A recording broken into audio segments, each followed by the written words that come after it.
Viewers, एक बार पुनः हम लोग आ गए हैं अपने लेक्चर एंड टॉपिक को आगे बढ़ाने के लिए। तो जैसा कि आप सभी लोग जान रहे हैं, हम लोग पढ़ रहे हैं इलेक्ट्रोस्टैटिक पोटेंशियल। और इसके पिछले वाले लेक्चर के अंदर हम लोगों ने पढ़ लिया था कि किस तरीके से एक क्या बोलते हैं यूनिट चार्ज के द्वारा पोटेंशियल डेवलप होगा किसी पॉइंट पे, और किस तरीके से एक अगर डाइपोल आ जाता है तो डाइपोल के द्वारा किसी पर्टिकुलर पॉइंट पे कितना पोटेंशियल डेवलप होगा। ये दोनों बातें हम लोगों ने देख ली थी, और डिफरेंसेस क्या है वो भी हम लोगों ने देख लिया था। ठीक है, अब आज वाले में हम क्या करेंगे कि ये देखेंगे, मतलब आज भी हम वही करेंगे, पोटेंशियल ही डिफाइन करेंगे लेकिन अलग अलग टाइप से। जैसे यहाँ पे हम देखेंगे electric potential due to system of charges, यानी बहुत सारे चार्जेस हैं तो उनके द्वारा जो इलेक्ट्रिक पोटेंशियल डेवलप होगा वो कितना होगा। ठीक है, तो सपोज कर लो एक पॉइंट P है, इस पॉइंट P से R1 दूरी पे एक चार्ज है Q1, ऐसे ही R2 दूरी पर है Q2, ऐसे ही R3 दूरी पर है Q3। समझ में आ रहा है? बहुत सारे चार्जेस यहाँ पे हैं।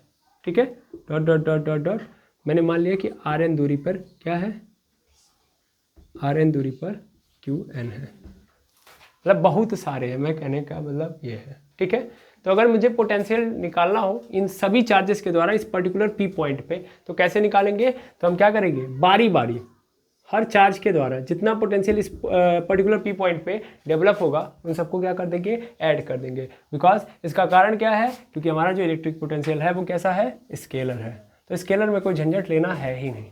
ठीक है, तो अगर मैं क्या करूं, निकालना चाहूं तो ये बताओ एक पॉइंट चार्ज कितना डेवलप करता है। एक पॉइंट चार्ज के द्वारा जो पोटेंशियल होता है वो कुछ ऐसा होता है कि 1/4 पाई एप्सिलॉन Q/R होता है, Q/R। मेनली हम सबको पता है कि यहाँ पे तो एक चार्ज है नहीं, मल्टीपल चार्जेस हैं, तो हम सबको क्या कर देंगे, बारी बारी जोड़ देंगे। जैसे मान लो अगर मैं Q1 के द्वारा देखूँ तो Q1R1 हो जाएगा, फिर प्लस कर दूंगा इसमें Q2 के द्वारा देखूंगा तो 1/4 पाई एप्सिलॉन Q2R2।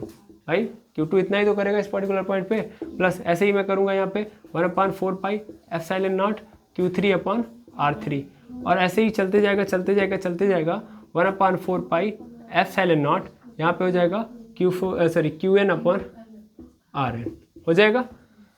इन सब में अगर मैं देखूं तो 1/4 पाई एप्सिलॉन सब जगह पे कॉमन है ना, इसको बाहर निकाल लूँ तो 1/4 पाई एप्सिलॉन, और यहाँ पे अंदर क्या हो जाएगा, Q1/R1 plus Q2/R2 plus Q3/R3 plus Qn/Rn।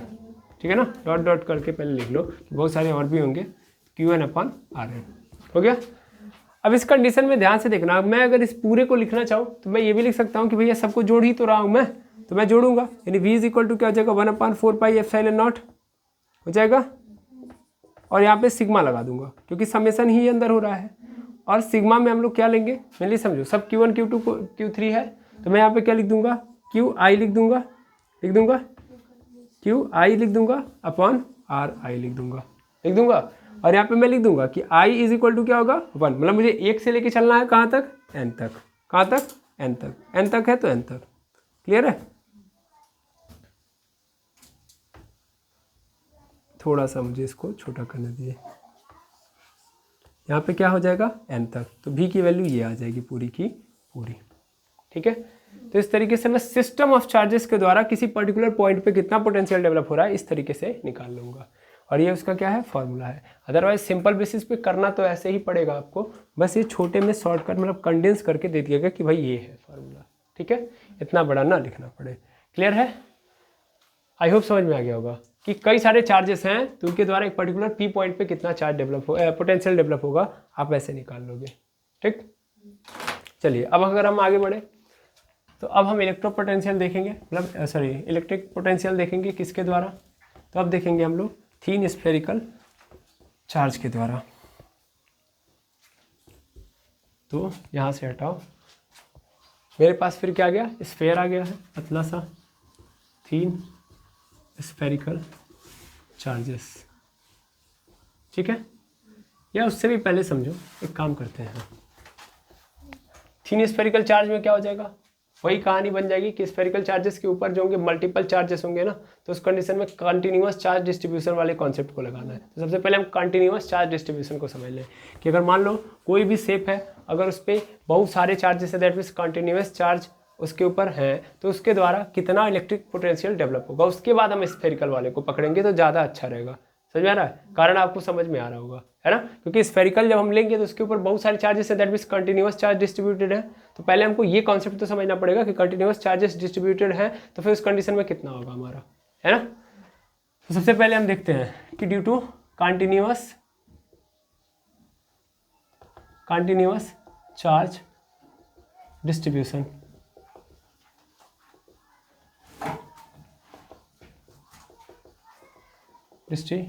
On the surface. अब सरफेस लो, वॉल्यूम लो, जो भी है, बस मैंने यहाँ पे लिख दिया सरफेस, सरफेस हटा देता है ऑन द बॉडी, ठीक है। अब देखते हैं हम लोग मेनली, अगर हम बात करें यहाँ पे कि भैया कितना इलेक्ट्रोस्टैटिक पोटेंशियल डेवलप होगा किसी भी ऐसी बॉडी से जो बहुत ज़्यादा क्या है अपने ऊपर चार्ज समाहित की हुई है, दैट मीन्स उसके ऊपर कंटिन्यूअस चार्जेस का डिस्ट्रीब्यूशन है। समझ में आ रहा है ना। कंटिन्यूअस चार्ज डिस्ट्रीब्यूशन क्या होता है, मैंने आपको पहले भी बता दिया है, सतत आवेश वितरण, हिंदी में बोलते हैं इसको, जहाँ से ये फील आ रहा होता है कि जो चार्जेस हैं, जो आवेश हैं, वो हर जगह फैले हुए हैं, ठीक है, और ऐसे फैले हुए हैं कि आप उनको चाहे तो आसानी से गिन नहीं सकते, बहुत ज़्यादा हैं, ठीक है ना, कहीं भी गैप नहीं है चार्जेस के बीच में, ये कहने का मतलब है, ठीक है। तो चलिए स्टार्ट करते हैं कहानी को। मेनली हम लोग जानते हैं कि कंटिन्यूअस चार्ज डिस्ट्रीब्यूशन किसी भी बॉडी पे होता है तो 3 तरीके से होता है, ठीक है, 3 तरीके से होता है। एक तो लीनियर होता है डिस्ट्रीब्यूशन, एक तो सरफेस पे होता है, एक तो वॉल्यूम में होता है, ठीक है। तो तीनों के केस में अगर हम बात करें क्या होगा कि मतलब लीनियर अगर चार्ज डिस्ट्रीब्यूशन है तो इलेक्ट्रोस्टैटिक पोटेंशियल कितना होगा। तो मेनली अगर हम बात करें किसी भी लीनियर चार्ज की, जैसे सपोज कर लो कि ये वायर है, यहाँ पे इस वायर के ऊपर क्या है, बहुत सारे चार्जेस ऐसे फैले हुए हैं, ठीक है। अब हमसे क्वेश्चन पूछ रहा है कि इस वायर के द्वारा r दूरी पर एक पॉइंट है P, ये बताओ इस कंटिन्यूअस चार्ज डिस्ट्रीब्यूटेड वायर के द्वारा इस पर्टिकुलर P पॉइंट पर, इस पर्टिकुलर P पॉइंट पे कितना चार्ज कितना पोटेंशियल डेवलप होगा। मतलब ये जो वायर है, ये क्या है, वायर है, ये वायर इस पर्टिकुलर P पॉइंट पे कितना पोटेंशियल डेवलप करेगा। तो कैसे पता करेंगे, तो सिंपल समझिएगा, हम लोग क्या करते हैं, मेनली छोटा स्टेप लेते हैं, मतलब छोटे छोटे पार्टिकल को लेते हैं। जब भी कंटिन्यूअस चार्ज डिस्ट्रीब्यूशन का कॉन्सेप्ट आता है, मैंने पहले आपको बताया कि छोटे छोटे पॉइंट को लेते हैं। मैं यहाँ पे यूज करूँगा क्योंकि मुझे पूरा Q तो पता नहीं है ना, पूरा चार्ज तो पता नहीं है, तो मैं बहुत छोटे चार्ज को लूँगा जिसका नाम होगा DQ, ठीक है। और इस DQ चार्ज के रिस्पेक्ट में इस पर्टिकुलर पॉइंट को, पर्टिकुलर पॉइंट पे डेवलप हुए पोटेंशियल को देखूंगा। तो मेनली अगर मैं यहाँ पे इस DQ के कारण देखूँ पोटेंशियल, तो क्या होगा मेरे पास कहानी में ये आएगा कि जो V होगा वो भी कैसा होगा, छोटा होगा, हाँ या ना, तो भी छोटा होगा, क्योंकि पोटेंशियल केवल छोटे चार्ज के कारण देख रहा हूँ, पूरे चार्ज के कारण बड़ा पोटेंशियल आएगा, छोटा चार्ज है तो पोटेंशियल भी छोटा। तो मेनली 1/4 पाई एप्सिलॉन नॉट, चूँकि हम जानते हैं एक चार्ज के द्वारा कितना डेवलप होता है, तो 1/4 पाई एप्सिलॉन नॉट Q/R होता है। तो यहाँ पे क्या हो जाएगा, DQ/R हो जाएगा, DQ/R। मेनली ये तो छोटे चार्ज के कारण हुआ है।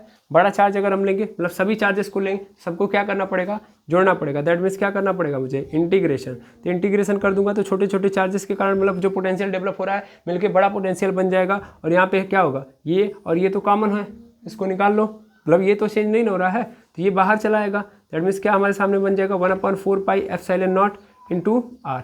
और इधर क्या हो जाएगा, DQ का इंटीग्रेशन। DQ का इंटीग्रेशन मतलब आप सबको पता है कि अगर लीनियरली है तो उस कंडीशन में हम इसका क्या लेंगे, चार्ज डेंसिटी लेंगे। चार्ज डेंसिटी कितना होता है, ठीक है, क्योंकि हम सबको पता है कि यहाँ पे हम किसका यूज करते हैं, lambda. Lambda is equal to कितना होता है, लेमडा इज इक्वल टू होता है यहाँ पे Q/R, Q/R होता है ना,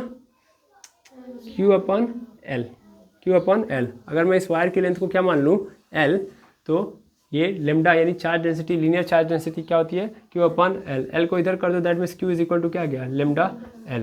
इसी चीज़ को मैं यहाँ पे उठा के रखूँगा। आप कहोगे सर DQ था तो आपने क्या रखा है, Q। अरे भाई DQ को इंटीग्रेट करेंगे तो पूरा Q मिल जाएगा, मतलब होल चार्जेस ले सकता हूँ, नहीं ले सकता हूँ, सीधा सीधा लिख दो। तो V is equal to 1/4 pi epsilon naught into क्या हो जाएगा R, और DQ के यहाँ पे क्या आ जाएगा Q, और Q के यहाँ पे हम लोग क्या लिख देंगे, डेल्टा L। तो डायरेक्ट मैं क्या लिख दूंगा, इंटीग्रेशन ऑफ डेल्टा EL।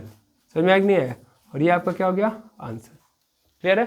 कहाँ से कहाँ तक करोगे? 0 से लेके L तक, 0 से लेके L तक।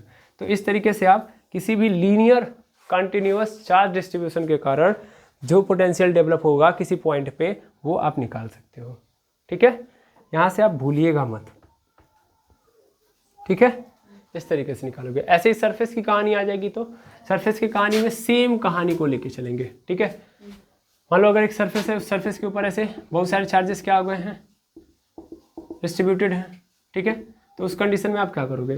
सेम काम करोगे। मतलब हम सरफेस के केस में मान लो यहाँ पे स्फेयर ले लिया, मेनली आपको स्फेयर ही मिलता है, ज़्यादा जगहों पे स्फेयर ही मिलेगा, फिर भी मैं रेक्टेंगुलर शेप का ले रहा हूँ कोई। तो मान लो ऐसे अगर है तो इसके कारण अगर मैं देखना चाहूँ कि इससे r दूरी पर एक पॉइंट है P, इसके ऊपर कितना पोटेंशियल डेवलप करेगा ये पूरा का पूरा सरफेस। ठीक है, तो उस कंडीशन में मैं फिर से क्या करूँगा? छोटा भाग लूँगा, है ना। अच्छा, यहाँ पे मैंने लंबाई L ली थी, यहाँ पे मैं इसकी लंबाई मतलब इसका तो एरिया लेना पड़ेगा क्योंकि ये सरफेस है तो इसके पास क्या होगा? एरिया।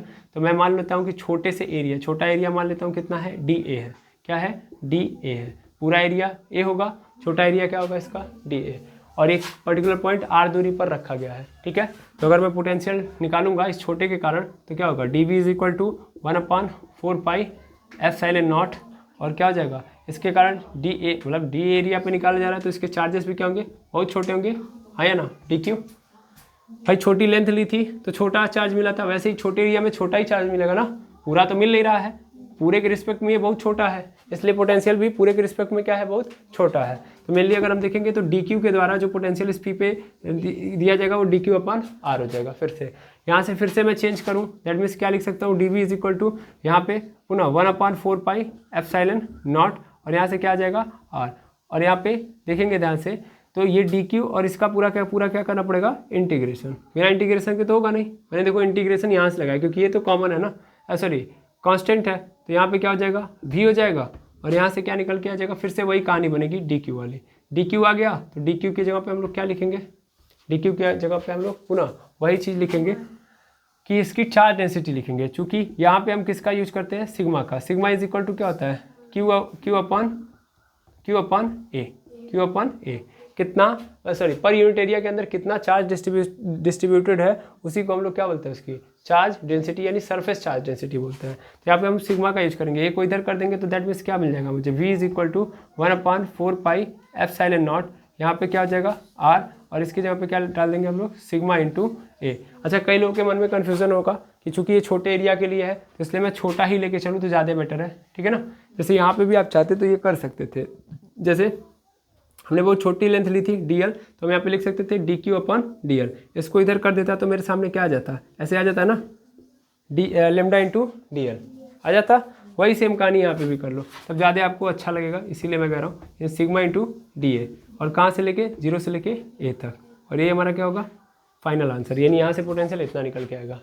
ठीक है, तो सरफेस के द्वारा जो मतलब अगर एक कोई सरफेस है जिसके ऊपर कंटिन्यूअस चार्ज डिस्ट्रीब्यूटेड है तो उसके द्वारा किसी पर्टिकुलर पॉइंट पे जो आपको पोटेंशियल देखने के लिए मिलेगा वो ये इतना मिलेगा।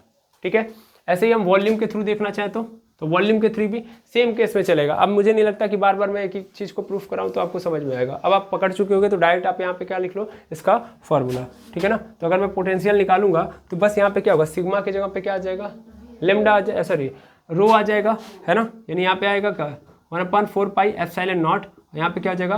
R, और ब्रैकेट के अंदर क्या होगा? 0 से लेके V तक का क्या होगा? यहाँ पे हो जाएगा rho into DV, rho into DV, कि मतलब एक वॉल्यूम है, समझ में आ रहा है ना? पूरा का पूरा ये बॉक्स ही मैंने ले लिया, क्यूब ले लिया, तो इसके पास अपना एक वॉल्यूम होगा, और इन सभी जगहों पे क्या है? चार्ज डिस्ट्रीब्यूटेड है। तो अगर मैं पर्टिकुलर छोटे से अगर वॉल्यूम में देखूंगा, छोटे से वॉल्यूम में DV में देखूंगा, तो जो चार्जेस होंगे वो क्या होंगे? DQ होंगे, और इन DQ के द्वारा R डिस्टेंस पे जो पोटेंशियल, मान लेता हूँ कि R डिस्टेंस पे एक पर्टिकुलर पॉइंट है P, उसके ऊपर जो क्या किया जाएगा? उसके ऊपर जो पोटेंशियल क्या बोलते हैं? क्रिएट किया जाएगा, वो कितना होगा? तो वो होगा dV is equal to 1/4 pi epsilon naught DQ/R हो जाएगा। क्योंकि ये छोटा है इसलिए मैं इंटीग्रेशन करूंगा, और इंटीग्रेशन के दौरान लास्ट में मुझे क्या मिलेगा? ये मिलेगा, क्योंकि मैं चाहता हूँ कि पूरे के कारण मिल जाए। इस पूरे सरफेस पे हर जगह क्या है? चार्जेस डिस्ट्रीब्यूटेड है, दैट मीन्स सरफेस से लेके अंदर तक, समझ में आ रहा है? तो हर जगह भरे पड़े हैं चार्जेस। ठीक है, तो हम वॉल्यूम के केस में देख रहे होंगे। अगर सिर्फ सरफेस के ऊपर है तो इस कंडीशन में सरफेस वाली कहानी है, सरफेस के अंदर भी है, सरफेस के ऊपर भी है, तो वॉल्यूम सरफेस के सिर्फ ऊपर ऊपर चल रहा है, तो सरफेस। और एक रॉड के अंदर है, दैट मीन्स एक ऐसी शेप के पास है जिसके पास सिर्फ और सिर्फ केवल और केवल लंबाई है, चौड़ाई नहीं है। समझ पा रहे हैं?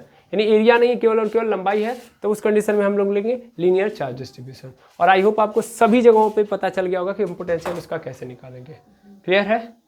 चलिए, अच्छी बात है, तो आप इसको नोट कर लेंगे। उसके बाद हम नेक्स्ट पॉइंट पे चलते हैं। अब हम देखेंगे electric potential due to uniformly charge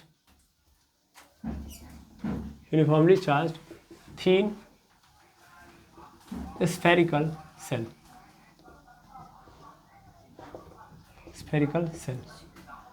ठीक है, समझ में? पहले एक बात आप हमेशा याद रखिएगा, मैं पुनः बता दे रहा हूँ कि जब भी मैं स्फेरिकल सेल की बात कर रहा हूँ तो यहाँ पे दो कंसेप्ट हो सकते हैं, एक खोखले वाले का, एक सॉलिड वाले का। दैट मीन्स हॉलो हो सकता है वो स्फेरिकल सेल, एक सॉलिड हो सकता है। लेकिन अगर वो स्फेरिकल सेल चाहे हॉलो हो चाहे सॉलिड हो, अगर वो कंडक्टर है तो हमेशा जो चार्जेस होंगे वो उसके केवल और केवल उसके सरफेस पे होंगे, उसके अंदर नहीं होंगे। समझ में आ रहा है? तो इस बात को हमेशा याद रखेंगे। ठीक, चलिए, अब मैं कोई स्फेरिकल सेल लूंगा। सपोज कर लो यहाँ पे एक स्फेरिकल सेल ले लिया मैंने ऐसे,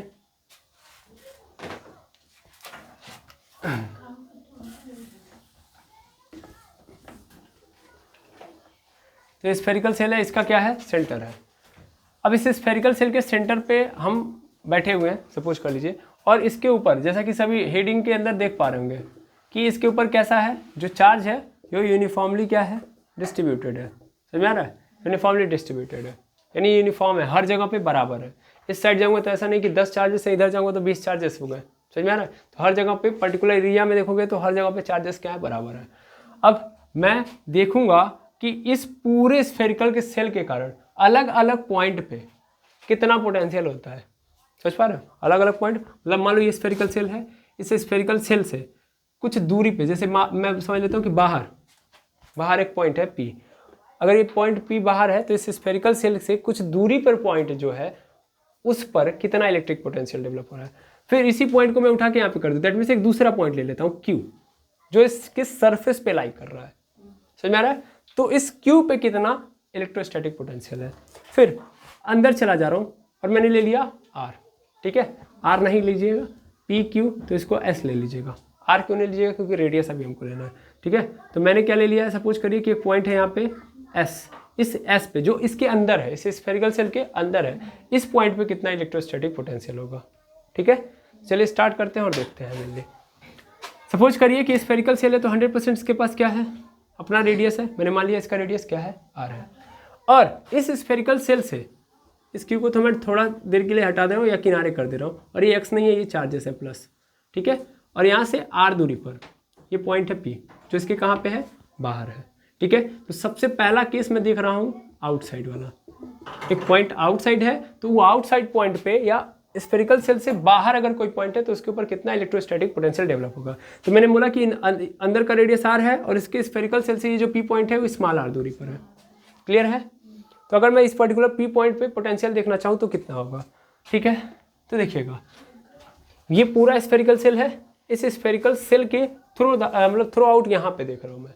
ठीक है, तो उस कंडीशन में होगा क्या? ध्यान दीजिए, यहाँ पे अगर आप डेरिवेशन करोगे या निकालोगे तो मेनली आपको मिलेगा V इज इक्वल टू, यानी VP इज इक्वल टू मिलेगा 1/4 pi epsilon naught into Q upon R। ठीक है, आएगा समझ में? ये आएगा इलेक्ट्रोस्टैटिक पोटेंशियल एट P। अब आपके मन में चल रहा होगा ऐसे कैसे sir, how that is possible? देखिए मेनली होता क्या है कि अभी जस्ट मैंने बोला कि सरफेस पे है चार्जेस। ठीक है, सरफेस पे चार्जेस, और अगर सरफेस पे चार्जेस हैं तो ये सभी मिलके एक पॉइंट चार्ज की तरफ बिहेव कर रहे होंगे। यहाँ से समझ पा रहे हैं? सभी मिलके एक पॉइंट चार्ज की तरफ बिहेव कर रहे होंगे, और पॉइंट चार्ज की तरफ मतलब इस P से जब देखोगे तो ये जो पूरा का पूरा स्फेरिकल सेल है वो इसको एक पॉइंट चार्ज के रूप में, सॉरी एक बार पुनः माइक, सॉरी। अब देखिएगा, कहने का मतलब है कि जब मैं इस P से इस सेल को देख रहा हूँ तो मेरे लिए ये सेल पूरा का पूरा यूनिफॉर्मली चार्ज, मतलब बहुत सारे चार्ज पार्टिकल नहीं, मेरे लिए इस P से ये पूरा का पूरा जो सेल है वो एक पॉइंट चार्ज के रूप में नजर आ रहा है। समझ में आ रहा है? यानी ये पूरे चार्जेस मिलके एक पॉइंट चार्ज के रूप में कन्वर्ट हो जाएंगे और उनके थ्रू इस पर्टिकुलर पॉइंट पे इतना पोटेंशियल डेवलप होगा। बस याद क्या रखना है ये जो Q है ना, ये एक्चुअल में सभी चार्जेस को लेके है, समझ में आ रहा है? यानी ये जितने भी टोटल चार्जेस हैं इन सबका टोटल है ये। मैं यहाँ पे लिख सकता हूँ Q टोटल। आई होप समझ में आ रहा होगा। तब आप यहाँ से R डिस्टेंस ले सकते हो। अदरवाइज आपने गलती से भी ये फॉर्मूला रखा तो फिर मिस्टेक हो जाएगी। आपको याद क्या रखना है कि ये जो चार्जेस है ना, मैं सभी को एक पॉइंट चार्ज की तरह मान रहा हूँ, ठीक है? तो इस फॉर्मूले से मुझे ये पता चल रहा है कि हियर spherical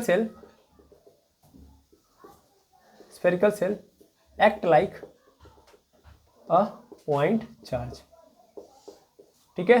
तो फॉर्मूला लगाते वक्त भी ये ध्यान रखिएगा कि ये जो Q है ना, इन सब का समेशन है। अब आप चाहो तो यहाँ पे क्या रख सकते हो, इसकी डेंसिटी। अगर नहीं समझ में आ रहा तो इसकी चार्ज डेंसिटी भी आप रख सकते हो। क्लियर है? चलिए, तो ये आउटसाइड वाला पॉइंट है जहाँ पे हमारा जो स्मॉल r है वो कैपिटल R से क्या है, बड़ा है। तब अब हम चलते हैं सरफेस पे। एट द सरफेस पे बात करेंगे तो स्मॉल r बराबर हो जाएगा कैपिटल R के, यानी हम Q पॉइंट पे देख रहे हैं। तो Q पे देखेंगे तो पोटेंशियल कितना होगा, तो भी पोटेंशियल उतना ही होगा जितना पहले था, बस फर्क क्या है कि अब इतने का लेके चला जाएगा, ठीक है? यहाँ भी ये सभी चार्जेस इसके ऊपर इन्फ्लुएंस डाल रहे होंगे, समझ में आ रहा है? इस बात को भूलिएगा मत। दैट मीन्स अगर मैं यहाँ पे निकालूंगा VQ, तो VQ इज इक्वल टू मुझे मिल जाएगा 1/4 pi epsilon naught Q upon capital R। समझ में आ रहा है? क्लियर? चलिए, अब मैं अगर इनसाइड चला जाऊँ, ये फर्स्ट केस हो गया, सेकेंड केस हो गया, और थर्ड केस में इनसाइड चला जाऊँ, ठीक है ना? तो इनसाइड चला जाऊँ, थर्ड केस है, तो उस कंडीशन में जो मेरा R होगा, मतलब कैपिटल R है, वो बड़ा हो जाएगा स्मॉल r से, ठीक है? अंदर चला जाऊंगा ना, तो ये वाला क्या हो जाएगा, बड़ा मतलब समझ पा रहे हो ना, हम अंदर जा रहे हैं, बस ये कहना चाह रहे हैं। ये इसमें कभी मत सोचिएगा, स्मॉल r का मतलब हम बाहर हैं, बराबर हो गया इसका मतलब हम सरफेस पे आ गए, और हम कैपिटल R को बड़ा करने में हम अंदर जा रहे हैं, अंदर वाले रेडियस के पास हैं, ये कहने का मतलब है, ठीक है? अब समझिएगा ध्यान से, R is greater than small r।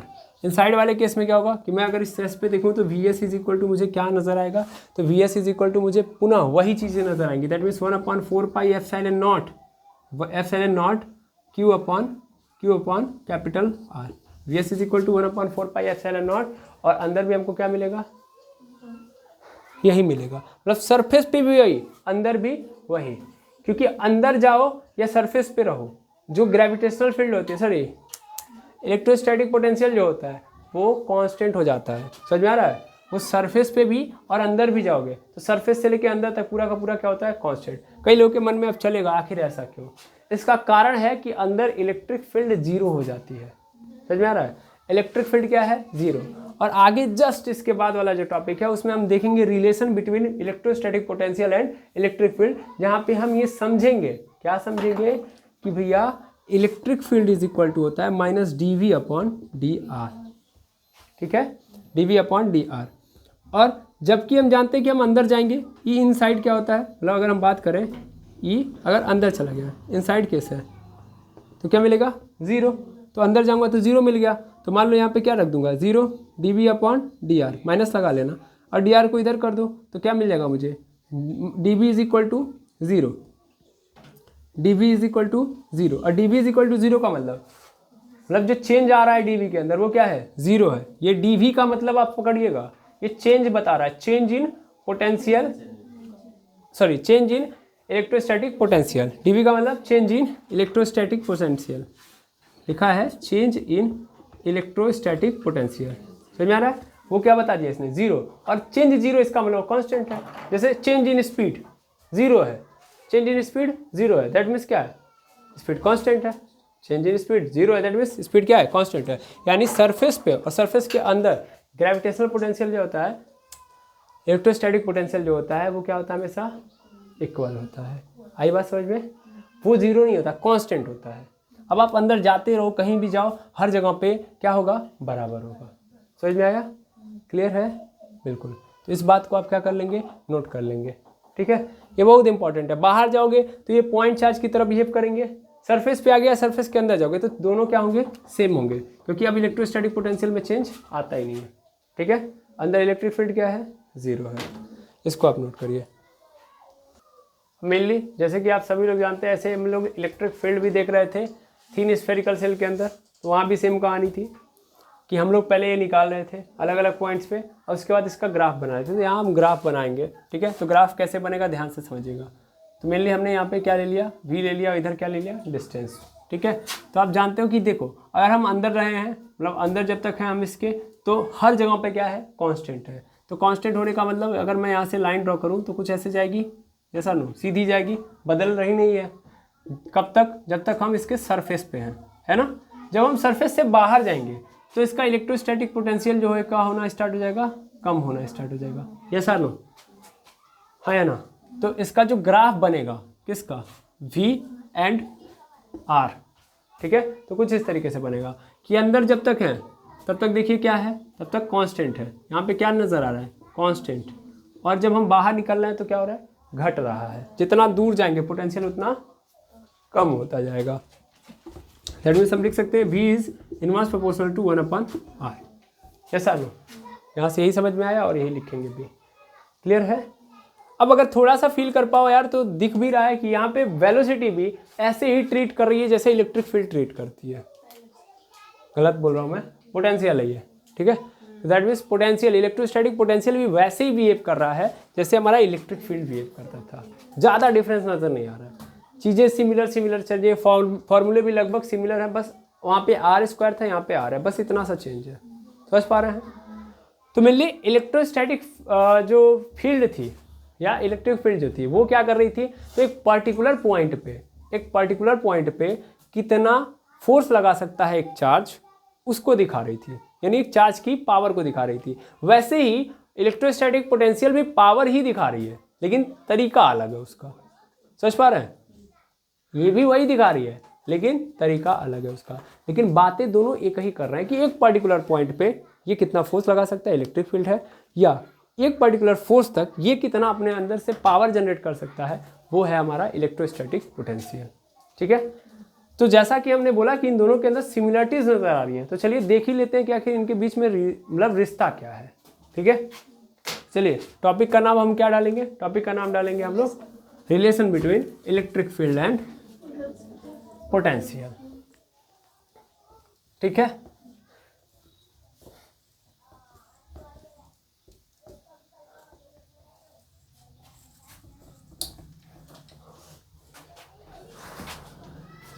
चलिए देखते हैं हम लोग रिलेशन बिटवीन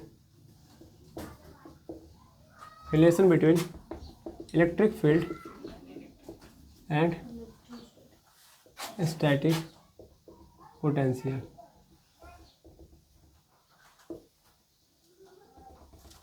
ठीक है, स्टार्ट किया जाए टॉपिक को। चलिए, तो रिलेशन इनका क्या है, तो मेनली जो इलेक्ट्रिक फील्ड जो होती है वो rate of change in potential with respect to distance के बराबर होती है। मतलब समझ में आ जाएगा अभी। मतलब जो इलेक्ट्रिक फील्ड होती है, electric field is equal to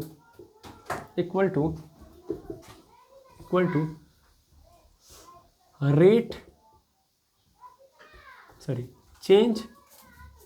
change in rate of potential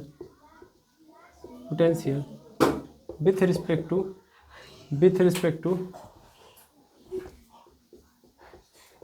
distance। ठीक है, ये होता है इलेक्ट्रिक फील्ड। क्या होता है, ये इक्वल होता है किसके, change in rate of potential with respect to distance. यानी सीधा बोला जाए तो जो इलेक्ट्रिक फील्ड है जिसको हम ई से रिप्रेजेंट करते हैं वो एक्चुअल में होती है dV/dr। अभी हम इसको प्रूफ कर लेंगे, बशर्ते आप पहले समझिए। ये एक्चुअल में इलेक्ट्रिक फील्ड क्या है, तो एक्चुअल में इलेक्ट्रिक फील्ड है कि कितना चेंज आ रहा है पोटेंशियल के अंदर डिस्टेंस के अकॉर्डिंग, यानी डिस्टेंस चेंज करने पे या डिस्टेंस में परिवर्तन होने के अनुसार कितना चेंज आ रहा है पोटेंशियल के अंदर, उसी को हम लोग इलेक्ट्रिक फील्ड के भाषा में समझते हैं। मतलब electric field is nothing but it is a change in rate of potential with respect to distance. Distance में परिवर्तन होगा तो पोटेंशियल में भी परिवर्तन होगा।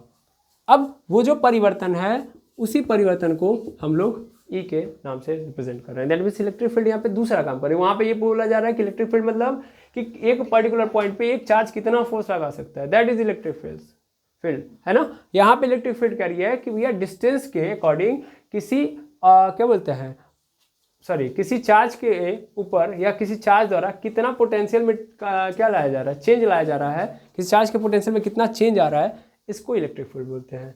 ठीक है। और मेनली इलेक्ट्रिक फील्ड जो होती है इसके माइनस के अकॉर्डिंग चल रही है। इसका कारण क्या है, इसका कारण यह है कि जो यहाँ पे इलेक्ट्रिक फील्ड आपको नजर आएगी उसकी डायरेक्शन और ये जो change in rate of potential, इसकी डायरेक्शन दोनों क्या है, अलग अलग है। दोनों क्या है, अलग अलग, दैट मीन्स अपोजिट है। ठीक है ना। यहाँ पे लिख दीजिएगा direction of electric field and potential या dV अपॉन dr, ठीक है, इज अपोजिट, इसीलिए क्या लगा है, माइनस। ठीक है। जैसे कि आप सबको पता है इलेक्ट्रिक फील्ड क्या है, it is a vector quantity, तो इसलिए माइनस प्लस बड़ा मायने रखता है इसके लिए। ठीक है। अच्छा, एक बात याद रखिएगा कि जब dV अपॉन dr लिखते हैं तो हम इसको क्या बोलते हैं, इसको हम लोग बोलते हैं एक्चुअल में पोटेंशियल ग्रेडियंट। क्या बोलेंगे, पोटेंशियल ग्रेडियंट।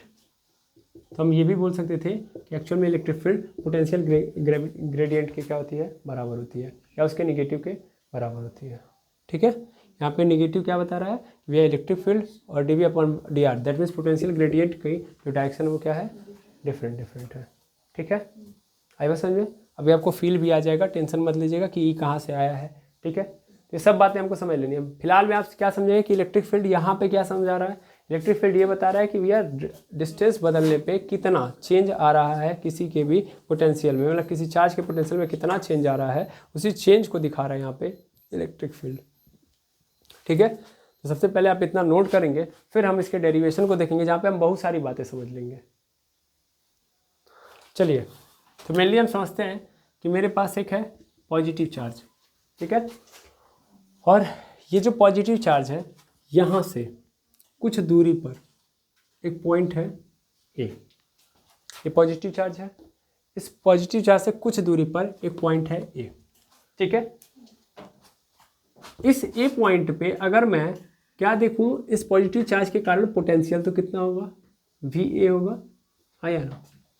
जब मैं VA लिख रहा हूँ, पहले चीज़ तो नोट करके रखिएगा कि अगर मैं बोलूँ ये पर्टिकुलर पॉइंट है Q, इस Q पे बताओ तो कितना चार्ज होगा, सॉरी कितना पोटेंशियल होगा। सीधा सीधा मतलब फिर से समझो, एक पॉइंट Q चार्ज है ना, Q चार्ज है, समझ लो यही Q चार्ज है। तो मैं पूछूँ इस Q चार्ज के द्वारा इस पर्टिकुलर पॉइंट पे कितना होगा, या सीधा सीधा ऐसे और आसान करता हूँ, ये Q चार्ज है, इस पॉइंट पे प्लेस है, तो इसी पॉइंट पे बताओ पोटेंशियल कितना होगा, नहीं बता सकते, नॉट डिफाइंड। समझ में आ रहा है पहली बात। और पर्टिकुलर हमसे वैसे ही बोलते हैं कि ये बताओ कि ये पॉइंट है, इस पॉइंट पे कितना पोटेंशियल होगा, चार्ज ही नहीं दिया तो हम कैसे बताएंगे, नहीं बता पाएंगे। किसी एक पर्टिकुलर पॉइंट पे किसी चार्ज के कारण ही तो पोटेंशियल पैदा होता है। तो अगर हमसे एक पॉइंट दे दिया ए, बोले कि बताओ कितना पोटेंशियल होगा, तो भी हम नहीं बता सकते। ठीक है। दोनों केस में आप समझ लीजिएगा। और यहाँ पे एक्चुअल में जो VA है वो पोटेंशियल डिफरेंस है, पोटेंशियल जैसा चीज़ कोई होता नहीं है। एक्चुअल में ये कहाँ से, इनफाइनाइट से लेकर इस पॉइंट तक की कहानी बता रहा है कि इनफाइनाइट से इस ए पॉइंट तक लाने में हमको इतना काम करना पड़ा इस Q नॉट चार्ज को, तो वो उस कंडीशन में जो पोटेंशियल निकला है वो VA निकला है। तो VA इज इक्वल टू मैं V लिख सकता हूँ, है ना, मान लूँगा कि V है। अब मैंने क्या किया, मैंने एक काम किया, मैंने थोड़ा सा इसको और आगे किया, थोड़ा आगे, बहुत थोड़ा सा आगे, मतलब DR आगे किया। समझ में आ रहा है, कितना आगे किया, DR मतलब बहुत छोटा किया। तो ये किस पॉइंट पे पहुंच गया, B पे पहुंच गया। तो मान लो B पे पहुंचा होगा तो पोटेंशियल चेंज हो गया होगा ना, पोटेंशियल इस बार कितना हो गया होगा, VB हो गया होगा, VB हो गया होगा। अब ये बताओ पोटेंशियल बढ़ा होगा कि घटा होगा, पोटेंशियल बढ़ गया होगा ना, जितना हम नजदीक आएंगे, इनफाइनाइट से यहाँ पे आते तो V आ गया, और जितना नजदीक जाएंगे उतना बढ़ते जाएगा, तो कितना पोटेंशियल बढ़ा होगा। मेनली आप सबको पता है VA पे था तो कितना था, V था, अब V पे आ गया तो कितना होगा, इस V में थोड़ा सा बढ़ गया होगा। डिस्टेंस कितनी चली भाई तुमने, थोड़ा सा ही तो चला है ना, तो पोटेंशियल भी कितना आया होगा, थोड़ा सा होगा, यानी VB पे पोटेंशियल कितना हो गया, V प्लस DB।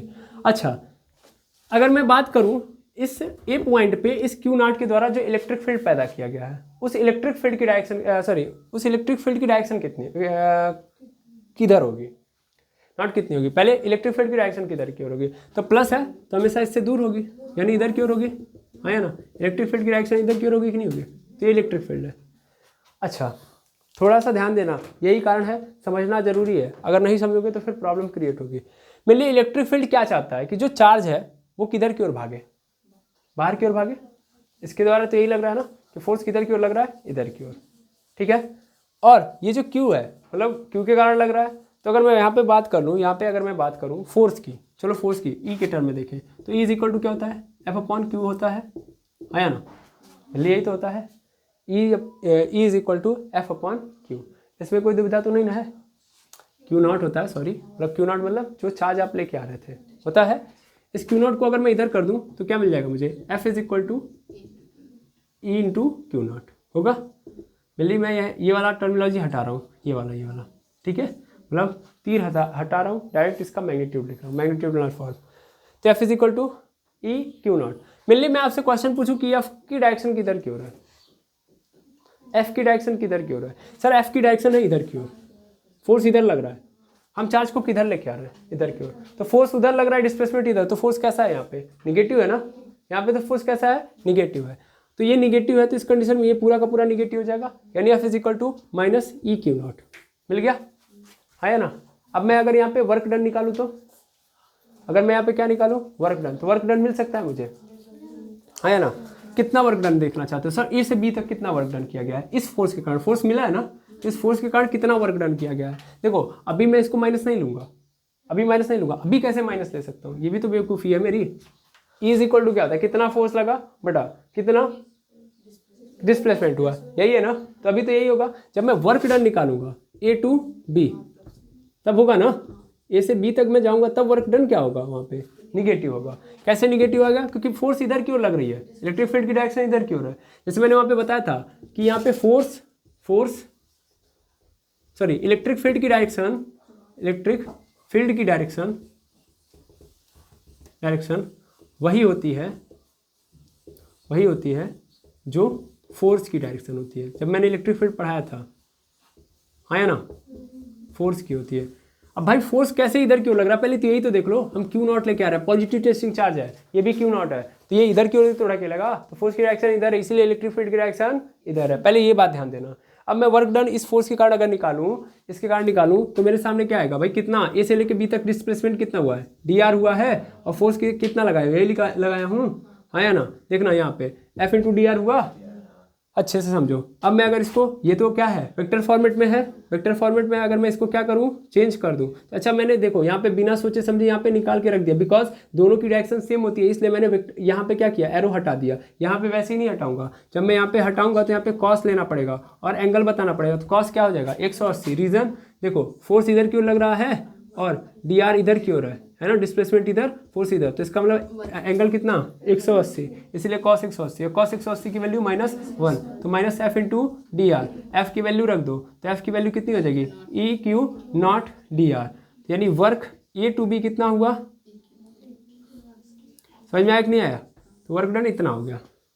क्लियर है, आया ना। अच्छा, ये तो एक टर्मिनोलॉजी हो गई इधर से। एक ऐसी टर्मिनोलॉजी, अभी तो हम लोगों ने इलेक्ट्रिक फील्ड के प्रोस्पेक्टस से बात की, अब थोड़ा सा हम किसके प्रोस्पेक्टस से बात कर लें, पोटेंशियल के प्रोस्पेक्टस से। यार पोटेंशियल का मतलब क्या होता है, सर पोटेंशियल का मतलब होता है पोटेंशियल इज इक्वल टू होता है वर्क अपॉन Q0, मतलब Q0 पे कितना काम किया गया, है ना। मैं कहाँ पे लेके आया हूँ, V पे लेके आया हूँ ना, तो मुझे V पे लेके आने के लिए कितना काम करना पड़ा। अच्छा सब छोड़ो, पोटेंशियल डिफरेंस मतलब क्या होता है, चलो पोटेंशियल हटाओ। पोटेंशियल डिफरेंस मतलब एक चार्ज को एक जगह से, मतलब एक पॉइंट से दूसरे पॉइंट पर तक उठा के ले जाने में जितना काम करना पड़ा, वही उसका क्या कहलाता है, पोटेंशियल डिफरेंस। अगर आपको पता हो तो मैंने पढ़ाया है, अगर मान लो ये A है टू B है, तो मैंने पढ़ाया है कि potential difference is equal to हो जाएगा VB minus VA is equal to W upon Q0, अगर आपको पता हो तो, है ना। और ये क्या है, W क्या है, A to B है ना। A से लेके B तक ले जाने में जितना काम करना पड़ा उस Q0 को, वो क्या बता रहा होगा, उनके पोटेंशियल के अंदर कितना डिफरेंस आया, है ना। मैं इस पूरे टर्म को क्या डेल्टा V लिख सकता हूँ, है ना। तो delta V is equal to W A to B upon Q naught लिख सकता हूँ, क्यू नॉट को इधर कर दो तो दैट मीन्स मिल जाएगा मुझे WA/B is equal to delta V into Q naught. अब डेल्टा V को एक्सप्लोर कर लो ना, डायरेक्ट भी कर सकता था लेकिन मैं जानबूझ के थोड़ा सा शॉर्टकट किया हूँ। W मतलब शॉर्टकट कुछ नहीं है, अगर मैं यहाँ पे लिखूंगा तो क्या हो जाएगा VV minus VA into Q not होगा। अब देखो VV की वैल्यू कितनी है वहीं पे देख लो, V प्लस DV है, माइनस VA की वैल्यू कितनी है V है ना, इंटू क्यू नॉट होगा, है ना, B से B कैंसिल, क्या आ गया DV इंटू क्यू नॉट। ये किसकी वैल्यू आई है WA/B, यानी वर्क डन A/B। यहाँ भी वर्क डन A/B है, यहाँ भी वर्क डन A/B है कि नहीं है। तो क्या ये दोनों बराबर हो गए कि नहीं हो गए, दोनों बराबर हो गए, तो मैं दोनों को एक साथ लिख सकता हूँ, है या ना। चलो मैं यहाँ पे लिख देता हूँ, इसको इक्वेशन नंबर 2 ले लो, इसको इक्वेशन नंबर 1, ठीक है। फ्रॉम इक्वेशन 1 एंड 2, ठीक है। अगर मैं लूँ यहाँ पे तो मुझे क्या मिलेगा, मुझे मिलेगा ये वाला पूरा portion minus EQ0 DR is equal to DV into Q0, ठीक है। आएगा समझ में, यहाँ पे Q0 से Q0 कैंसिल हो जाएगा, minus E is equal to क्या आ जाएगा DR को इसके नीचे भेज दो तो DV अपॉन DR, माइनस को इधर कर दो तो E इज इक्वल टू क्या आ जाएगा मेरे सामने माइनस DV अपॉन DR। ये आ गया, प्रूव हो गया, समझ में आया। तो ये क्या निकल के आया, rate of change of potential with respect to distance. मिल गया कि नहीं मिल गया, कैसे आया आई थिंक आपको समझ में आ गया होगा, क्या रिलेशन है ये भी समझ में आ गया होगा, क्लियर है कि नहीं है। तो ये आप फिगर ड्रॉ करोगे और फिगर से आप ऐसे करते जाओगे बारी बारी। आई होप आपको पूरा का पूरा डेरिवेशन समझ में आ गया, ठीक है। ये एक्चुअल में ये बताता है क्या, इलेक्ट्रिक फील्ड बताता है कि डिस्टेंस के रिस्पेक्ट में कितना, डिस्टेंस के रिस्पेक्ट में कितना पोटेंशियल के अंदर चेंज आया है, ठीक है, वही उसका इलेक्ट्रिक फील्ड कहलाता है। क्लियर है। अब देखो फिर से वही बात, इलेक्ट्रिक फील्ड की डायरेक्शन इधर की ओर है और जबकि इसकी डायरेक्शन किधर की ओर है, इधर की ओर। कैसे, खुद देख सकते हो, V प्लस DB, हम इधर से इधर की ओर गए तो पोटेंशियल बढ़ रहा है ना, है ना, तो पोटेंशियल तो इधर आने पे बढ़ रहा है और इलेक्ट्रिक फील्ड की डायरेक्शन किधर की ओर चल रही है, इधर की ओर, तो अपोजिट डायरेक्शन में काम कर रहा है। ये जो DB क्या है, ये DB बढ़ा हुआ है, मतलब बढ़ा हुआ है, यानी आगे की ओर गया है तब आया ये, इसलिए क्या है ये इस डायरेक्शन में है जबकि ये अपोजिट डायरेक्शन में, इसलिए क्या है माइनस है। क्लियर है।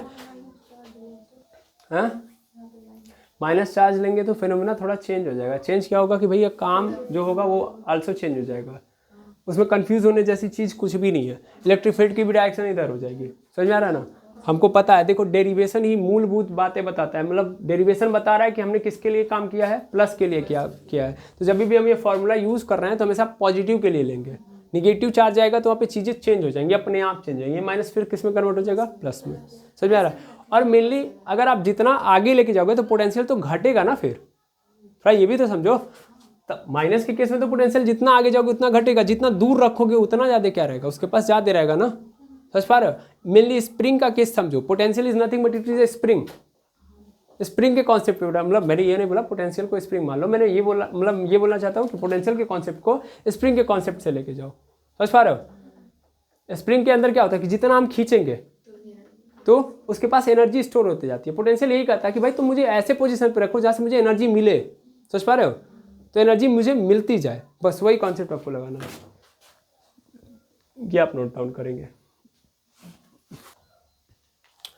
अब इतनी बातों को देखने के बाद हम 2-3 बातें अपने मन से लिख सकते हैं। पहली बात तो ये कि जो इलेक्ट्रिक फील्ड की डायरेक्शन है वो हमेशा किधर की ओर होगी, उस डायरेक्शन में होगी जिधर अगर हम जा रहे हैं तो पोटेंशियल हमेशा कम होगा, सच में रहा। यानी इलेक्ट्रिक फील्ड की डायरेक्शन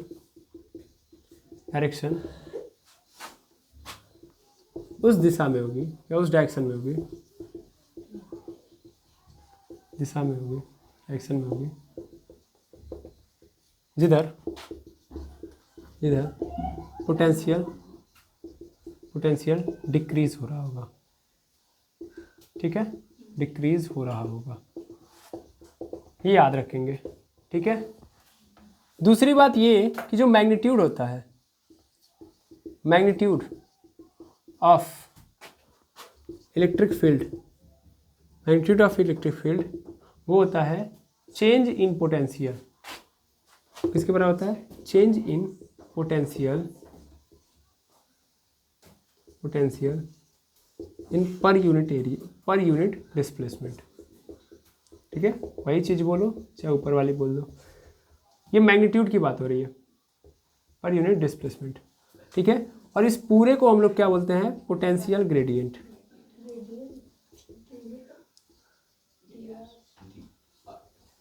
ठीक है, पोटेंशियल ग्रेडियंट, यानी सीधा सीधा अगर हम ई की बात लिखें, मतलब ई इज इक्वल टू कितना होता है, तो D B upon D R. ठीक है ना, ये बात ध्यान दीजिएगा, ये मैग्नीट्यूड की बात हो रही है। जब हम वेक्टर लगाएंगे तो 100% इसको माइनस रखना पड़ेगा। ठीक है, याद रखेंगे, ये मैग्नीट्यूड की बात हो रही है। दो बातें आप अपने मन से लिख लेंगे। ठीक है, अब हम नेक्स्ट टॉपिक की ओर मूव करते हैं, क्योंकि अब यहीं से एक और कनेक्टेड बात है कि यहाँ पे तो ठीक है, कोई दिक्कत नहीं है, लेकिन एक सरफेस आता है जिसका नाम है इक्विपोटेंशियल सरफेस। इक्विपोटेंशियल सरफेस के केस में आप देखोगे कि यहाँ पे तो बोल रहा है अपोजिट होती है, लेकिन इक्विपोटेंशियल सरफेस के केस में नॉर्मल होती है। नॉर्मल मतलब सरफेस के नॉर्मल पे वो पाई जाती है। नहीं समझे सर? मतलब जो हमारा क्या बोलते हैं पोटेंशियल है, उस पोटेंशियल के नॉर्मल पे पाई जाएगी। एकदम नहीं समझ में आया? बिल्कुल नहीं। मतलब मेनली हर केस में आपको ऐसा नजर आएगा कि जो हमारा ई है वो पोटेंशियल के क्या है, अपोजिट है। अभी जस्ट लिखा भी हूँ मैं, इसीलिए इस चीज़ को लिखवाया ताकि अगले टॉपिक को आप करेक्ट कर पाओ कि हम अगला क्यों पढ़ने जा रहे हैं। तो इलेक्ट्रिक फील्ड की डायरेक्शन हमेशा उस डायरेक्शन में होगी जिधर पोटेंशियल डिक्रीज होगा, कम होगा। समझ पा रहे हो? आगे बढ़ाऊंगा मैं तो क्या होगा, जैसे मान लो अगर मैं यहाँ से इधर जा रहा हूँ इसके डायरेक्शन में, तो क्या होते जाएगा, कम होने लगेगा। दिख रहा है कि नहीं दिख रहा है? इस पॉइंट को इधर लेके जाऊंगा तो कम होते जाएगा, जितना पीछे जाऊंगा उतना कम होते जाएगा। क्लियर है? यानी पोटेंशियल कम होते जाएगा अगर मैं इलेक्ट्रिक फील्ड के डायरेक्शन में जाऊंगा। और इलेक्ट्रिक फील्ड और इसकी डायरेक्शन जो होती है वो कैसी होती है, हमेशा अपोजिट चल रही होती है। ठीक है, लेकिन अगर एक ऐसा सरफेस आ जाए, उस सरफेस का नाम है इक्विपोटेंशियल सरफेस। इक्विपोटेंशियल नाम में ही आपको नजर आ रहा है कि एक ऐसा सरफेस जहां पे किसी भी पॉइंट पे आप जाओ, जो पोटेंशियल होता है वो क्या होता है, इक्वल होता है। समझ पा रहे हैं? एक ऐसा सरफेस जहां पे हर जगह पे क्या हो, पोटेंशियल सेम हो, कहीं भी जाओ। दैट मीन्स एक पॉइंट से उस सरफेस में दूसरे पॉइंट पे जाने के लिए आपको कोई काम नहीं करना पड़ेगा, या कोई पोटेंशियल चेंज नहीं आएगा, कोई पोटेंशियल डिफरेंस नजर ही नहीं आएगा। जैसे मान लो, सपोज कर लो कि मैंने इस सरफेस को क्या मान लिया, इस सरफेस को, ये पूरा का पूरा पकड़ लीजिए, इस पूरे सरफेस को मैंने इक्विपोटेंशियल सरफेस मान लिया। दैट मीन्स यहाँ पे हर जगह पे, जैसे यहाँ पे इस पॉइंट पे वी ए है पोटेंशियल, यहाँ पे वी बी है, यहाँ पे वी सी है, हर पॉइंट पे मैं बात कर रहा हूँ। ठीक है, ऐसे यहाँ पे क्या है, वी डी है, ऐसे यहाँ पे वी ई है, तो बहुत सारे हैं ना। अगर इस सरफेस के ऊपर सभी पॉइंट पे जो पोटेंशियल है, that means V A, V B, V C, V D, समझ में आ रहा है, और वी ई, ये सब क्या हो जाए, बराबर हो जाए, तो ऐसे सरफेस को इक्विपोटेंशियल सरफेस कहेंगे। और इस केस में जो इलेक्ट्रिक फील्ड की डायरेक्शन होगी वो नॉर्मल पे होगी। समझ में आ रहा है? तब अपोजिट का केस नहीं चलेगा। आया समझ में? तब हमको क्या पढ़ना चाहिए, इक्विपोटेंशियल सरफेस। ठीक है, तो हमारा नेक्स्ट टॉपिक है इक्विपोटेंशियल सरफेस। चलिए, इक्विपोटेंशियल सरफेस के बारे में अगर हमको पढ़ना है तो हमको थोड़ा सा समय देना पड़ेगा, इसलिए हम ये चाहेंगे कि अभी आज के लेक्चर को यहीं पे एंड करें, ताकि हम जब कल इक्विपोटेंशियल सरफेस से स्टार्ट करें तो पूरा ब्रीफली पढ़ पाएँ। ठीक है, अदरवाइज माइंड हैंग हो जाएगा। फिलहाल में आप ये याद रखिएगा कि इक्विपोटेंशियल सरफेस के केस में इलेक्ट्रिक फील्ड किसके, पोटेंशियल के क्या होगा, नॉर्मल पे होगा। क्लियर है? चलिए, इतना नोट कर लीजिएगा, फिर नेक्स्ट लेक्चर में के अंदर मिलेंगे जहाँ पे हम इक्विपोटेंशियल सरफेस से स्टार्ट करेंगे। आज के लिए इतना ही, मिलते हैं नेक्स्ट वीडियो के अंदर। Thank you very much एमर्स।